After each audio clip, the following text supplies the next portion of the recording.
Hi friends, ಹೇಗಿದ್ದೀರಾ ಎಲ್ಲರೂ? ನಾನು ಚೆನ್ನಾಗಿದ್ದೀನಿ. ಅದೇ ರೀತಿ ನೀವು ಚೆನ್ನಾಗಿದ್ದೀರಾ ಅಂತ ಅಂದ್ಕೊಂಡಿದ್ದೀನಿ. ಫ್ರೆಂಡ್ಸ್, ಬನ್ನಿ ಇವತ್ತು ನಾನು ಯಾವ ಟಾಪಿಕ್ ಬಗ್ಗೆ ಮಾತಾಡ್ತೀನಿ ಅಂದರೆ, ಎಲ್ಲರಿಗೂ ಗ್ಯಾಸ್ಟ್ರಿಕ್ ಅನ್ನೋದು ಸರ್ವೇ ಸಾಮಾನ್ಯ ಆಗೋಗ್ಬಿಟ್ಟಿದೆ ಫ್ರೆಂಡ್ಸ್. ಇವಾಗ ಏನೇ ತಿಂದ್ರೂ ಉಳಿತೆಗೆ ಬರೋದು ಮತ್ತು ಎದೆ ಉರಿ ಆಗೋದು, ಇದೇ ರೀತಿ ಎಲ್ಲ ಕಡೆ ಎಲ್ಲರಿಗೂ ಆಗ್ತಾಯಿದೆ. ಆದರೆ ಎಲ್ಲರೂ ಏನು ಮಾಡ್ತಾರೆ, ತಕ್ಷಣಕ್ಕೆ ಮಾತ್ರೆ ತೊಗೊಂಡ್ಬಿಡ್ತಾರೆ, ಗ್ಯಾಸ್ಟ್ರಿಕ್ ಟ್ಯಾಬ್ಲೆಟ್ಸು. ಆದರೆ ನೋಡೋಕ್ಕೋದ್ರೆ ಗ್ಯಾಸ್ಟ್ರಿಕ್ ಟ್ಯಾಬ್ಲೆಟ್ಸ್ ತೊಗೊಳ್ಳೇಬಾರ್ದು ಫ್ರೆಂಡ್ಸ್. ಅದ್ರ ಬದಲಿಗೆ ಮನೆಯಲ್ಲೇ ಇರೋಂತಹ ಪದಾರ್ಥಗಳನ್ನ ಯೂಸ್ ಮಾಡಿಕೊಂಡು ಮನೆಯಲ್ಲೇ ಒಂದು ಔಷಧಿ ಮಾಡಿಕೊಂಡು ಕುಡಿದ್ರೆ ಅದು ಹೆಲ್ತ್ಗೂ ಒಳ್ಳೆಯದು ಮತ್ತು ಸೈಡ್ ಎಫೆಕ್ಟ್ ಏನೂ ಇರೋದಿಲ್ಲ ಫ್ರೆಂಡ್ಸ್. ಬನ್ನಿ, ನಾನು ಮನೆಯಲ್ಲೇ ಮಾಡೋದು ಯಾವ ರೀತಿ ಅಂತ ನಾನು ಹೇಳ್ಕೊಡ್ತೀನಿ.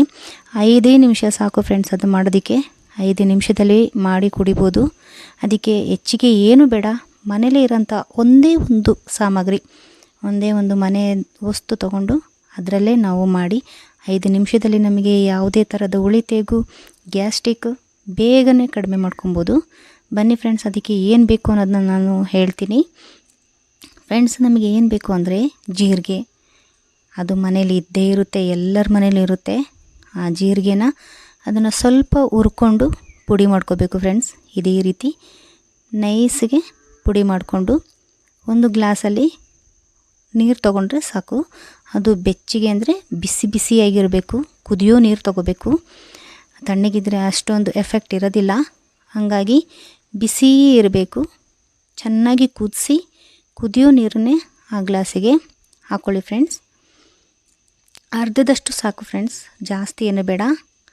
ಅರ್ಧದಷ್ಟು ಬಿಸಿ ಬಿಸಿ ನೀರನ್ನ ಹಾಕ್ಕೊಂಡು ಅದಕ್ಕೆ ನಾವು ಮಾಡ್ಕೊಂಡಿದ್ದಂತಹ ಜೀರಿಗೆ ಪುಡಿನ, ಅಂದರೆ ಪೌಡ್ರು, ಫೈನ್ ಪೌಡ್ರ್ ಮಾಡ್ಕೋಬೇಕು. ಪೌಡ್ರನ್ನ ಅರ್ಧ ಸ್ಪೂನ್ ಅದಕ್ಕೆ ಹಾಕಿ, ನಿಮಗೆ ಎಷ್ಟು ಬೇಕಷ್ಟು, 1 ಸ್ಪೂನ್ ಆದರೂ 1 ಸ್ಪೂನು ಆದರೂ ಆಗುತ್ತೆ, ಅರ್ಧ ಸ್ಪೂನ್ ಆದರೂ ಅರ್ಧ ಸ್ಪೂನು, ಅಷ್ಟೇ ಸಾಕು ಫ್ರೆಂಡ್ಸ್. ಇದನ್ನ ಕುದಿಸ್ಬೇಕು ಅಂತ ಏನೂ ಇಲ್ಲ.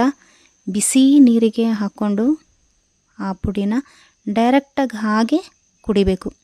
5 ನಿಮಿಷ ಸಾಕು ಫ್ರೆಂಡ್ಸ್. ನಿಮಗೆ ಯಾವುದೇ ಥರದ್ದು ಉಳಿತೆಗಾಗಲಿ, ಎದೆ ಉರಿತಾ ಇದ್ದರೆ ಏನೇ ಇದ್ರೂ 5 ನಿಮಿಷದಲ್ಲಿ ಅದು ಸರಿಯಾಗೋಗುತ್ತೆ. ಓಕೆ ಫ್ರೆಂಡ್ಸ್, ನೀವು ಮನೇಲಿ ಇದೇ ರೀತಿ ಮಾಡಿ ಕುಡೀರಿ ಫ್ರೆಂಡ್ಸ್, ಹೆಲ್ತಿಯಾಗಿರಿ.